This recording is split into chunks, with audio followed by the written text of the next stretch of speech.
ছাত্ৰ ছাত্ৰীসকল আজি আমি আৰম্ভ কৰিম শ্ৰীধৰ কন্দলীদেৱে লিখা কানাই সাঁতুৰি নামৰ কবিতা বুলিয়ে কৈছোঁ। আৰু এতিয়া চোৱা, এই কবিতাটো যিহেতু লিখিছে শ্ৰীধৰ কন্দলীয়ে,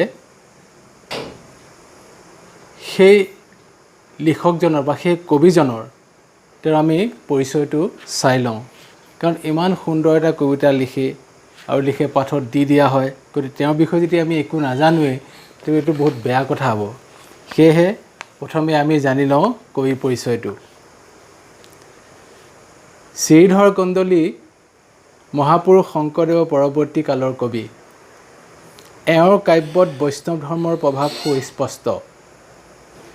কন্দলীয়ে কাণখোৱা আৰু ঘুনুচা কীৰ্তন নামৰ দুখন কাব্য ৰচনা কৰে। মনত ৰাখিবা, তেওঁ দুখন কাব্য ৰচনা কৰিছিল, সেয়া হৈছে কাণখোৱা আৰু ঘুনুচা কীৰ্তন।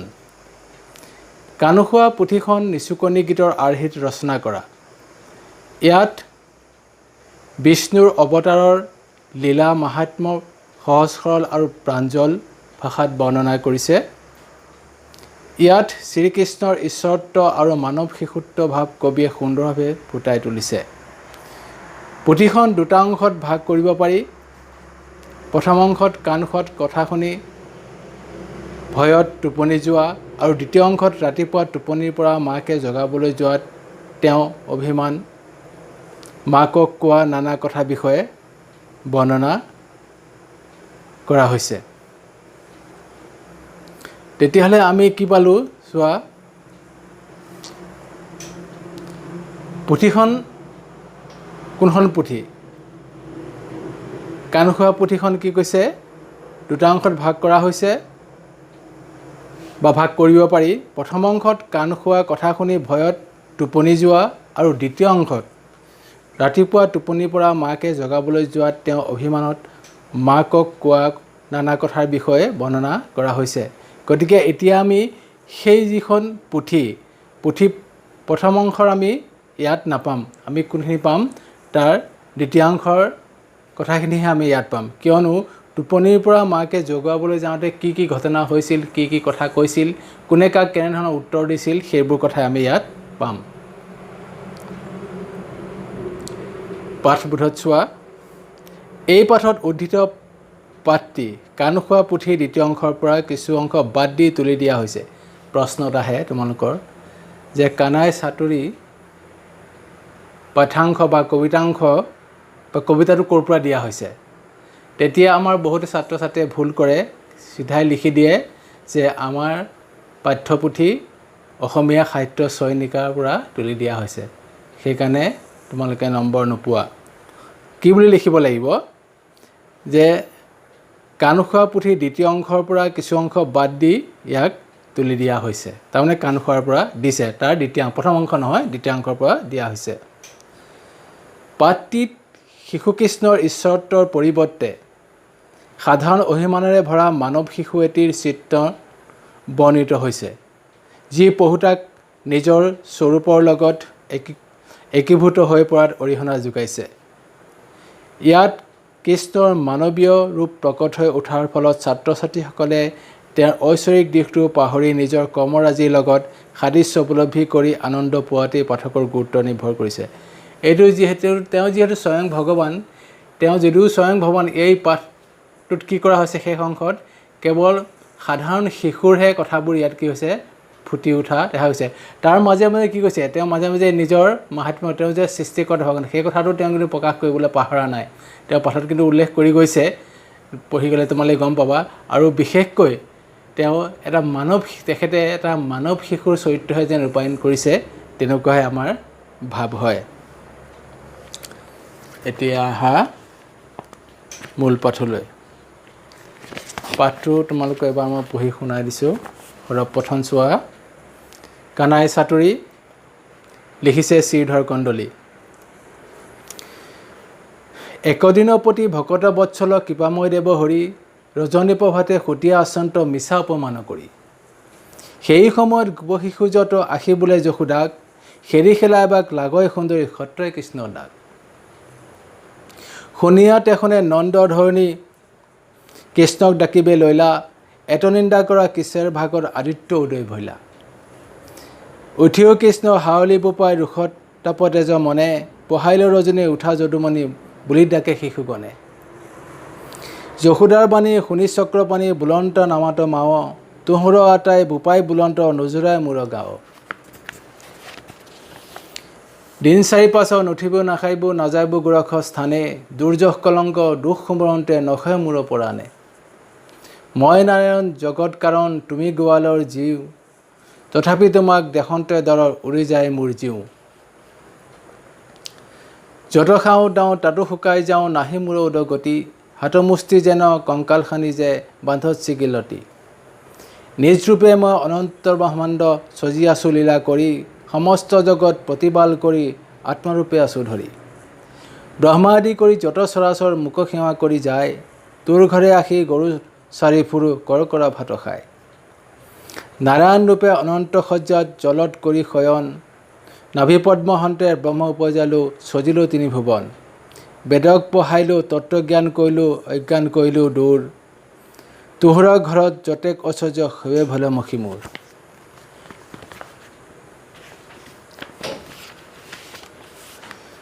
অসুৰৰ ভয়ে পূৰ্ব দেৱগণে চিন্তিবে গয়া আমাক, চতুৰ্ভুজ ৰূপে আশী তাবাক্ষণে দেখা দিলোঁ তাসম্বাক। মোৰ ৰূপ দেখি চমক লাগিল তিৰস পলিল ঢলি, আবে তুমি মোক বিগুটিয়া মাতা কলিয়া কলিয়া বুলি। মোহিনী ৰূপে অমৃত পিয়াইলোঁ সাধিলোঁ দেৱৰ কাম, তোৰ ঘৰে আহি বৰ যশ পাইলোঁ ললি দধুচুৰ নাম। কপিল স্বৰূপে কৰ্দময় ঘৰে হোৱা মই অৱতাৰ, দেৱহূতি নামে মাতৃক তৰিলোঁ কৰিও তত্ত্ব বিচাৰ। বামন স্বৰূপে বলিক চলিবে বিশ্বৰূপ দৰ্শাইলোঁ, চৰণৰ নখে কটাই ফুটাইলোঁ গংগাক আনি নমাইলোঁ। সেহি পদজল শিৰত ধৰিল মহেশ বাটত পাই, আবে তুমি মোক বিগুটিয়া মাতা দিয়া মাতি সোৱাদাই। আন যত মোৰ মহিমা আছয় কহিবাক লাগে কিক, মই হেন পুত্ৰক মাক বোলাইবাক তোহৰ আচুক ধিক। কিছু কিছু কৰি দেখিয়া আছাহা তথাপি কৰা আক্ৰোশ, এক শনিতেকে সুৰুতি উৰাইব নাথাকো মূৰ দুখ। কাঠবাজি বুলি জগতে হাসয় দেখিলোঁ সুমৰো হৰি, মই আখি তোৰ ঘৰে পুত্ৰ ভলি সিটো দুখ দূৰ কৰি। তথাপি আমাৰ স্নেহ নাজানক নকৰ মুত বিশ্বাস, আগেই আছিল তেনে কৰিব দিন চাৰি বাট চাই। মোহৰ মুখত লাজ লাগে বৰ তোহৰ গুণ কহন্তে, দুই উঠপাতি ৰাজ বহি যায় বাখৰ বাসী বজাওঁতে। শৰীৰতী সোণৰ বংশী গহাই নেদ ৰাজপটেশ্বৰী হৈ, কাটত পুততে পেটাৰী বান্ধন্তে ধনত লাগিবে জুই। গৰু জাক লাগি অনদী পথা সিও হৈ এক মুঠি, একগ্ৰাস খাইলে আৰু গ্ৰাস নাথে যাওঁ আঠপেটি উঠি। গৰু আগুৰুন্তে ধাতু যায় মোৰ কণ্টক বনত বিন্ধি, চৌপৰ দিনতো লৌৰি ফুৰো নতুৱা নটক পিন্ধি।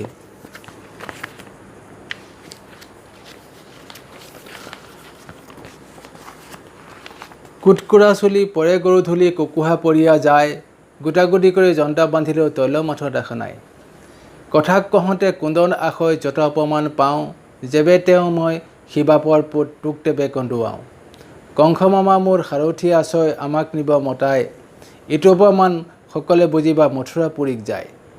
দৈৱকী আইত মোৰ ঘৰ বুলি থাকিব তাহান পাশ, আমাক দেখি লাগিয়া তোহাৰ হৈও বৰ হাবিয়াস।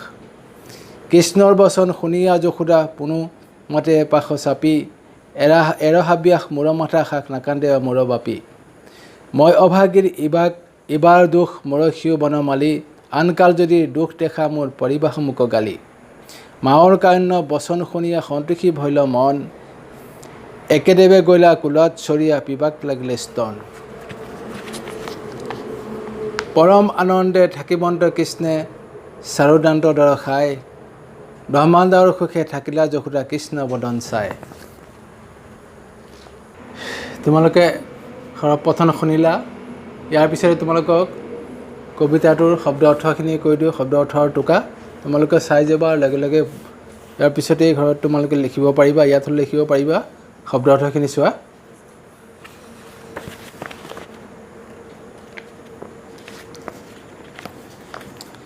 আশী আহি, খেৰি খেল বা খেলা, ৰজনী ৰাতি, প্ৰভাত পুৱা, সুতীয়া শুই, ডাক মাত, কিশোৰ কিহৰ, হাৰলি অতি মৰমৰ, ৰোষ খং তেজী ত্যাগ কৰি, পোহাইল পোৱাল সুমৰন্তে সুঁৱৰি, দৰত ভয়তে, কৰকৰা ভাত, ঠাণ্ডা ভাত, বাঁহী ভাত, পঁইতা ভাত। বেদক পঢ়াইলোঁ, বেদ ভগৱানৰ বাণী বুলি কোৱা হয়। এই বেদ ভগৱানে ব্ৰহ্মাক কৈছিল। দাসম্বাক তেওঁলোকক, তাবকখনে তৎক্ষণাত, বিগুটীয়া ঠাট্টা কৰা, চালিবে চলনা কৰিলোঁ, কটা ঢাকনি বা আৱৰণ, কোনো বস্তুৰ টান বাকলি, তত্ত্ব মূল সত্য, কণ্টক বন, কাঁইটেৰে ভৰা বন, চৌপৰ চাৰিপহৰ, গৰাই গহাই, নতুৱা মতা বা তিৰোতাৰ বেশ লৈ নচা ল'ৰা, টনা দুই মূৰ মোনাৰ দৰে সিয়া এৰীয়া গামোচা, শেৱালি প্ৰণাম সেৱা, কাঠবাজি যি তিৰোতাৰ সন্তান নাই, কুকুহা এবিধ চৰাই, দেখাত কাউৰীৰ সমান ডাঙৰ ইটা বৰণীয়া, পাশ কাষ বাপি বোপাই, সিন্দৱে খণ্ডন বা দূৰ হ'ব, কপিল এজন প্ৰসিদ্ধ মুনি, কদম মুনি আৰু স্বয়ম্ভূৰ মুনিৰ কন্যা দেৱহতীৰ পুত্ৰ। এওঁৰ শাপত সৰগ ৰজাৰ 60,000 পুত্ৰ ভস্মীভূত হয়। এওঁক বিষ্ণুৰ আন এক অৱতাৰ বুলি ধৰা হয়। বামন বিষ্ণুৰ পঞ্চম অৱতাৰ। বিষ্ণুৱে 52 মানুহৰ ৰূপ লৈ এই অৱতাৰ ধাৰণ কৰিছিল। এওঁ দৈত্যৰাজ বলিক যজ্ঞলৈ আহি 3 পদ ভূমি বিচৰা চলেৰে তেওঁক পাতাললৈ পঠাইছিল। দেৱাহুতি স্বয়ম্ভু মুনিৰ কন্যা, কংস মথুৰাৰ ৰজা, শ্ৰীকৃষ্ণৰ মোমায়েক। এওঁ কৃষ্ণক শত্ৰুৰূপে চিন্তা কৰি তেওঁৰ হাততেই মৃত্যুবৰণ কৰে। পৃথু পুৰাণ প্ৰসিদ্ধ এজন বিখ্যাত ৰজা আৰু ৰজা বেনৰ পুত্ৰ। এওঁ এবাৰ দেশত আকাল হোৱাত গাই এজনীৰ ৰূপ ধাৰণ কৰাৰ পৃথিৱীক খীৰাই প্ৰজাৰ প্ৰাণ ৰক্ষা কৰিছিল বুলি শাস্ত্ৰত উল্লেখ আছে। এতিয়া তোমালোকে মূল পাঠটো চোৱা।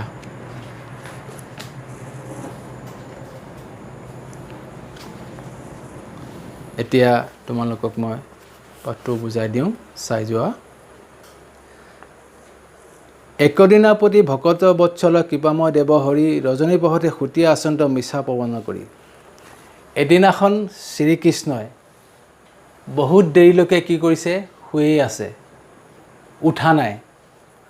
মানে কিবা এটা অভিমান হৈছে, কিবা এটা অভিমান কৰিছে। গতিকে কিবা অভিমান কৰি কি কৰিছে, শ্ৰীকৃষ্ণই শুই আছে বহুত দেৰিলৈকে, বেলি ওলাই গ'ল ইফালে। সেই সময়ত গোপশিশু যত আশী বোলে যশোদাক, খেৰি খেলাবাক লাগৈ সুন্দৰী সত্ৰে কৃষ্ণ দাক। আৰু সেই সময়তেই কি হৈছে, বহুত বেলি হৈ গ'ল, বেলি ওলাই গ'ল। আহি লগৰীয়াবিলাকে গোপশিশুবিলাকে ক'লে যশোদাক যে শ্ৰীকৃষ্ণ ক'ত? যে কৃষ্ণক মাত দিয়কচোন, আমি তেওঁৰ লগত অলপ খেলা ধূলা কৰোঁ, অলপ খেলিব লাগে, কৈছে তেওঁক মাত দিয়ক এই বুলি ক'লে। শুনিয়াত এখন নন্দধ্বনি কৃষ্ণ ডাকিবে লৈলা, এত নিন্দা কৰ কিছেৰ ভাগৰ আদিত্য উদয় ভৈলা। তা এই কথা শুনি মাক যশোদাই, এইখিনিতে তোমালোকে এটা কথা নিশ্চয় জানা যে শ্ৰীকৃষ্ণৰ আচল মাতৃ কোন জানা নহয়? দৈৱকী, নিশ্চয় জানা। গতিকে যশোদা কি হ'ল, যোগমায়াক দি আহিলে জেলত, অষ্টম সন্তান। গতিকে তোমালোক সেইটো বাৰু পিছলৈ মই ক'ম বাৰু, সেইটো যদি সময় হয়। গতিকে এতিয়া তোমালোক মূল কথাখিনি তোমালোক প্ৰথম জানিবৰ কাৰণে কথাখিনি বাৰু কৈ যাওঁ।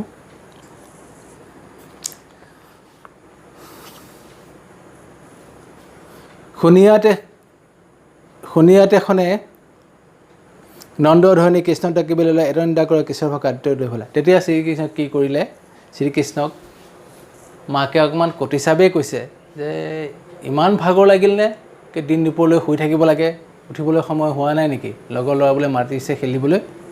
মাকে অলপ খং কৰিছে আৰু।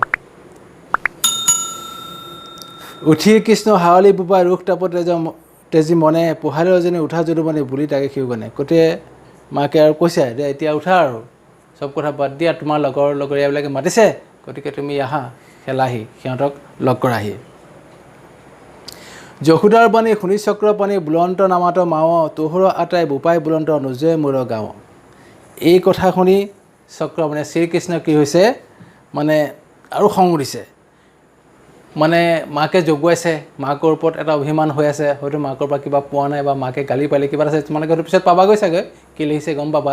গতিকে মাকে মতাৰ লগে লগে খুব খং উঠিছে, কিয় আকৌ জগুৱাব লাগে, মই আৰামছে শুই আছোঁ। আচলতে এনেই টোপনি পূৰা হ'লেই, এতিয়া মানে কি কৈছে শুয়েই আছে। সেইকাৰণে মাকে মাত দিয়া লাগিলে আৰু মানে জুই জ্বলি গ'ল মানে গাত।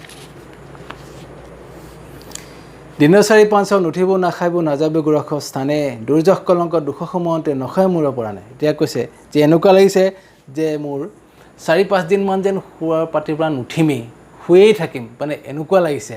মানে মোৰ এনেকুৱাই মই অপমান পাইছোঁ আৰু ইয়াৰ অপমান মানে চূড়ান্ত হৈ গ'ল, ইমানেই অপমান কৰিছে মোক। গতিকে এই অপমানৰ বদলাটো ল'বই লাগিব, গতিকে তাৰ প্ৰতিশোধ ল'বই লাগিব। গতিকে মই আৰু শুৱাৰ পৰা নুঠিম, তেনেকুৱা লাগিছে। ইমানেই মানে মোক কলংক কৰিছে, মানে বদনাম দিছে। মই নাৰায়ণ জগত কাৰণ তুমি গোৱালৰ যি, তথাপিতো হোক দেশন্তে দৰত উৰি যায় মোৰ জীৱ। কৈছে যে তুমি এজনী সাধাৰণ গোৱালৰ ছোৱালী, নন্দৰ পত্নী, তুমি এজনী গোৱালৰ জীয়েকহে। কৈছে মইতো স্বয়ং ভগৱান, গতিকে তথাপিও তোমাক দেখি কি হয় মোৰ ভয় লাগে, কাৰণ নাজানো। কিন্তু এটা কথা আছে যে ভগৱান সদায় ভক্তৰ অধীন, হয়নে? গতিকে ভক্তৰ সদায় অধীন, ভগৱান সদায় ভক্তৰ অধীন। সেইকাৰণে যদিও বা যিমানেই তেওঁ ভগৱান বা মাহাত্ম নাথাকোঁ যিয়ে নহয়, তথাপিও হয়তো কিবা ভাল কাম কৰিছিল, ভাল পুণ্যৰ বাবে তেওঁ কি কৈছে ভগৱান ইয়াত তেখেতৰ ঘৰতে এতিয়া থাকিব লগা হৈছে।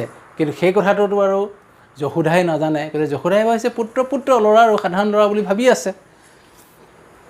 গতিকে শ্ৰীকৃষ্ণই কৈছে তোমাক দেখিলে মোৰ কিয় ভয় লাগে, নাজানো কিয় ভয় লাগে, কিন্তু মই আকৌ এইফালে স্বয়ং মই ভগৱান। তেওঁ নিজে কৈছে আৰু কথাষাৰ মনতে আৰু। যত খাওঁ দাওঁ তাতো শুকাই যাওঁ, নাহি মূৰৰ উদগতি, হাতমুষ্টি যেন কংকাল খানি যে বান্ধ চিগিলাতি। গতিকে তোমাৰ ঘৰত থাকি ইমান খোৱা বোৱা কৰোঁ, যথেষ্ট খাওঁ, তথাপিও কি হ'ল মোৰ স্বাস্থ্যটো ভাল নহয়। সেই তেনেকৈ মই ক্ৰমান্বয়ে কি হৈছে ক্ষীণাই গৈ আছোঁ, শকত হ'ব পৰা নাই, ধুনীয়া স্বাস্থ্য হ'ব পৰা নাই। নিজ ৰূপে মই অনন্ত ব্ৰহ্মাণ্ড সজি আছোঁ লীলা কৰি, সমস্ত জগত প্ৰতিপাল কৰি আত্মৰূপে আছোঁ ধৰি। গতিকে ময়ে এই গোটেইখনকে সৃষ্টিকৰ্তা, সৃষ্টি কৰিছোঁ মই এই পৃথিৱীখন, মই সকলোৱে প্ৰতিপালন কৰি আছোঁ। গতিকে মোৰ কথাটো আৰু তোমালোকে নাজানা। গতিকে এইটো কি হৈছে মই সকলোতে আত্মৰূপে মই কি আছে সেইজন প্ৰতিপালন কৰি আছোঁ। ব্ৰহ্মা আদি কৰি যত চৰাচৰ মোকে সেৱা কৰি যায়, তোৰ ঘৰে আহি গৰু চাৰি ফুৰু কৰ কৰা ভাত খায়। বিশ্বৰ যিমান দেৱতা আছে বা আন কোনোবা আছে, এইসকলে তাৰোপৰি স্বয়ং ব্ৰহ্মাই তেওঁ কি কৰে ৰাতিপুৱা উঠি সেৱা সৎকাৰ কৰে। কিন্তু মই আকৌ তোমাৰ ঘৰত আহি পেলাই ঠাণ্ডা ভাতহে খাব লাগে, পানী দিয়া ভাতহে খাব লাগে, কৰকৰা ভাতহে খাব লাগে, পঁইতা ভাতহে খাব লাগে। ইফালে আকৌ মই স্বয়ং ভগৱান, মোক বিষ্ণু ব্ৰহ্মা মহেশ্বৰ কি কৰি সেৱা কৰি যায় দেৱতাগণে, তোমাৰ ঘৰত আহি মই ঠাণ্ডা ভাত খাব লাগে।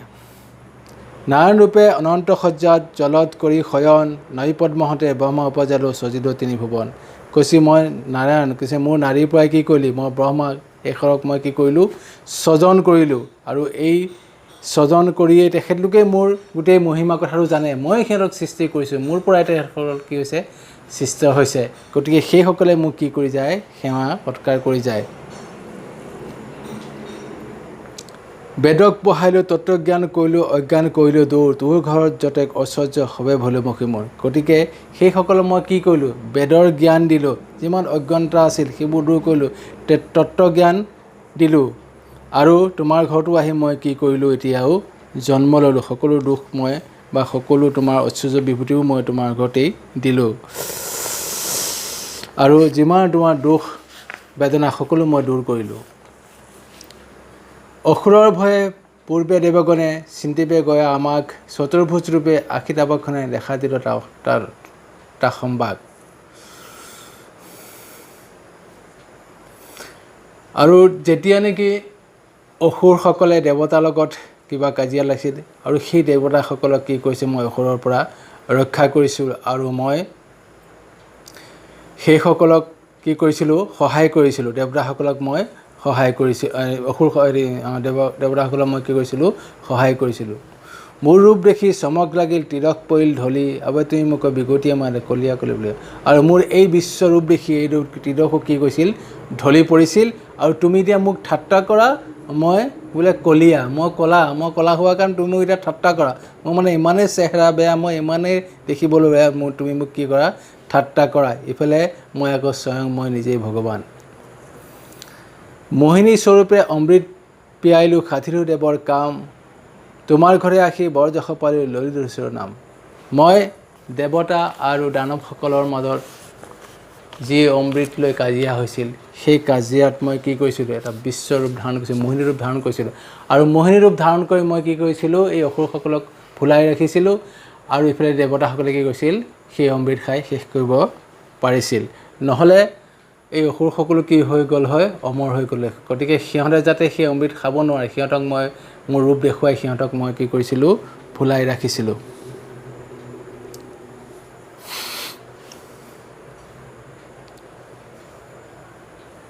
এতিয়া কি হ'ল, তোমাৰ ঘৰত আহি মই এতিয়া চোৰৰ বদনামহে পালোঁ। মানে কি, মই দৈ চোৰৰহে, মাখন চোৰৰহে, এতিয়া লৱণ চোৰৰহে মই এতিয়া বদনাম পালোঁ। তাৰমানে মই চোৰ বদনামহে পালোঁ। ইমানখিনি কাম কৰা স্বত্তেও মোৰ কোনো ভাল গুণেই নাই, মই খালি এতিয়া চোৰৰ বদনামহে পাওঁ তোমাৰ তাত আহি। কপিল স্বৰূপে কদময় ঘৰে হোৱা মই অৱতাৰ, দেৱহূতি নামে মাতৃক তৈলৈ কৰি তত্ত্ব বিচাৰ।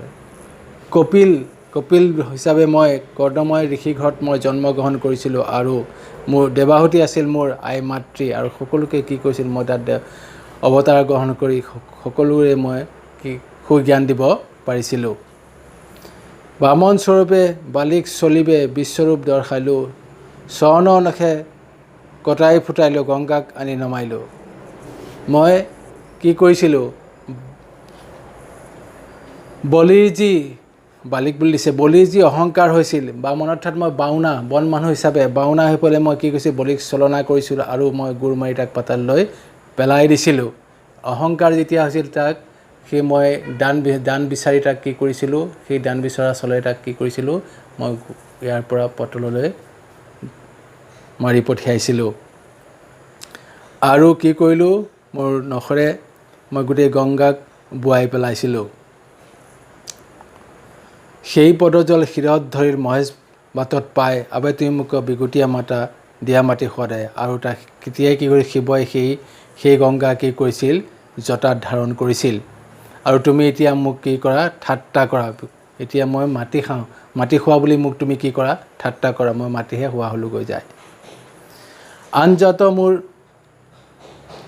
মহিমা আচয় কহিবাক লাগে কি, মই হেন পুত্ৰক মাক বোলাই বাক তোহক আছুতিক।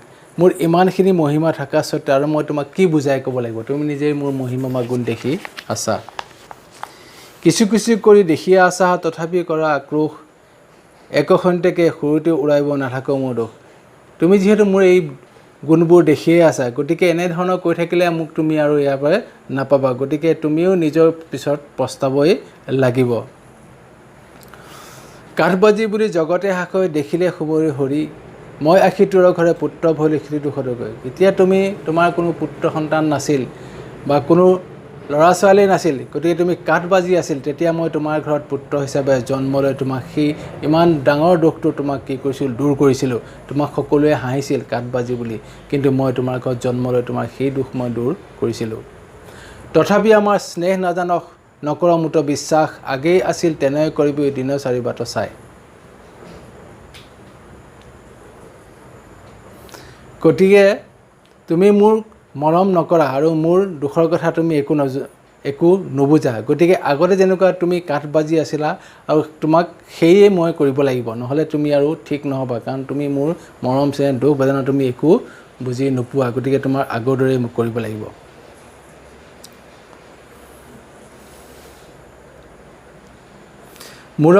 মুহুৰা মুখত লাজ লাগে বৰ, তুহুৰ গুণ কহন্তে, দুই উঠ ভাতি তেজ বহি যায় বাখৰ বাসী বজন্তে।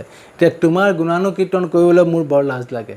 কিয়নো তুমি মোক এটা সোণৰ বাঁহী গঢ়াই নিদিয়া। মই এই বাঁহৰ বাঁহী বজাওঁতে বহুত কষ্ট পাওঁ, আৰু এই বাঁহৰ বাঁহী বজাওঁতে মোৰ গোটেই দুইটা ওঠ ফাটি গৈছে। তথাপি তুমি মোক এটা ভাল বাঁহী তুমি গঢ়াই নিদিয়া। চৰতি সোণৰ বাংশী গহাই নেদ ৰাজপটেশ্বৰী হৈ গাঁতত পুততে পেটাৰী বান্ধতে ধনত লাগিবে জুই তুমি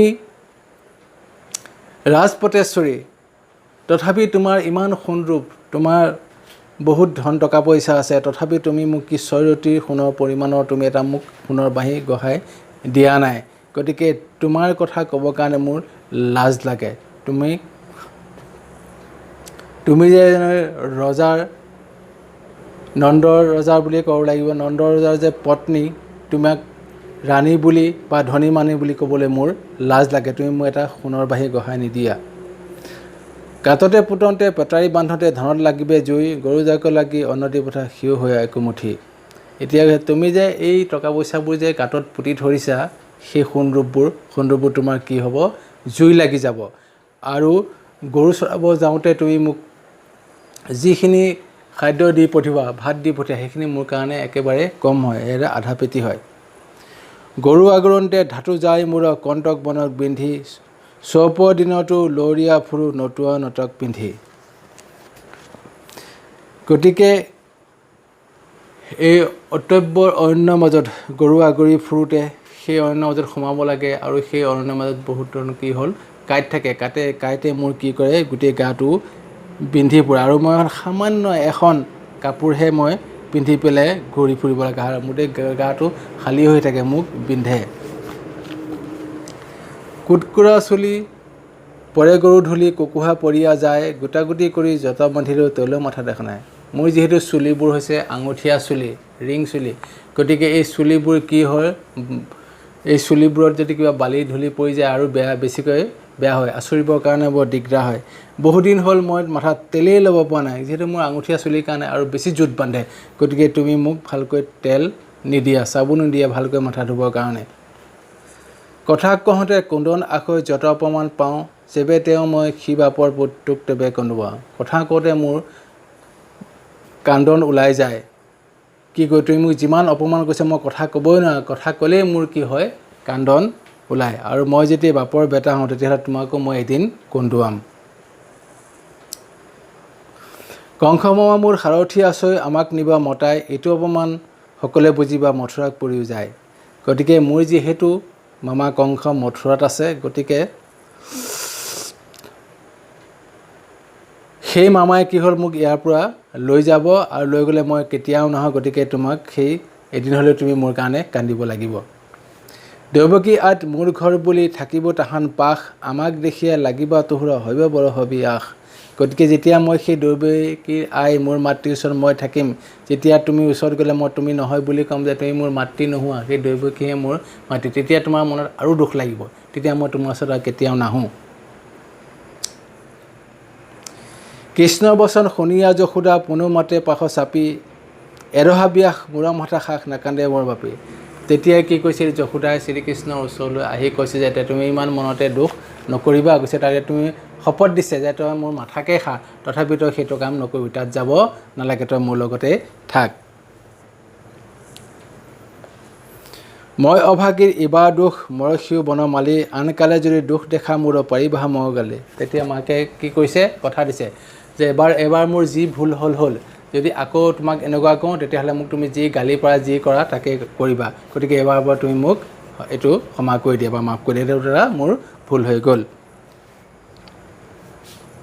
মাৰ কাৰণে বচন শুনিয়া সন্তোষী ভৈল মন একেদেৱে গৈলা কোলাত চৰিয়া পিপাকলাৰ স্তন কৈছে মাকৰ এই দুখ দেখি প্ৰভু কৃষ্ণৰ মনত আৰু দুখ লাগিল আৰু সেয়ে তেওঁ কি কৰিলে একেজাবে গৈ মাকৰ কোলাত উঠি স্তন অৰ্থাৎ গাখীৰ খাবলৈ ধৰিলে পৰম আনন্দে থাকিবন্দ কৃষ্ণে চাৰুদান্ত দৰ খাই ব্ৰহ্মাণ্ড সুখে থাকিলা যশোদা কৃষ্ণ বৰণ চাই গতিকে কি কৰিল তেওঁ একেজাপে কোলাত উঠাৰ লগে লগে তেওঁ বৰ আনন্দ মনেৰে তেওঁ মাকৰ লগত থাকিল আৰু শ্ৰীকৃষ্ণ আৰু মাকেও শ্ৰীকৃষ্ণক নিজৰ পুত্ৰ হিচাপে সাৱটি ধৰি বহুত আনন্দ পালে আৰু তেওঁৰ মুখ চাই খুব আনন্দিত হ'ল হ'ব আজিলৈ ইমানতে হ'ব পিছত আমি বাকীখিনি চাম প্ৰশ্ন উত্তৰ কি কৰিব লাগে নালাগে সেইবোৰ আমি চাম বাৰু আজিলৈ ইমানতে ৰাখিছোঁ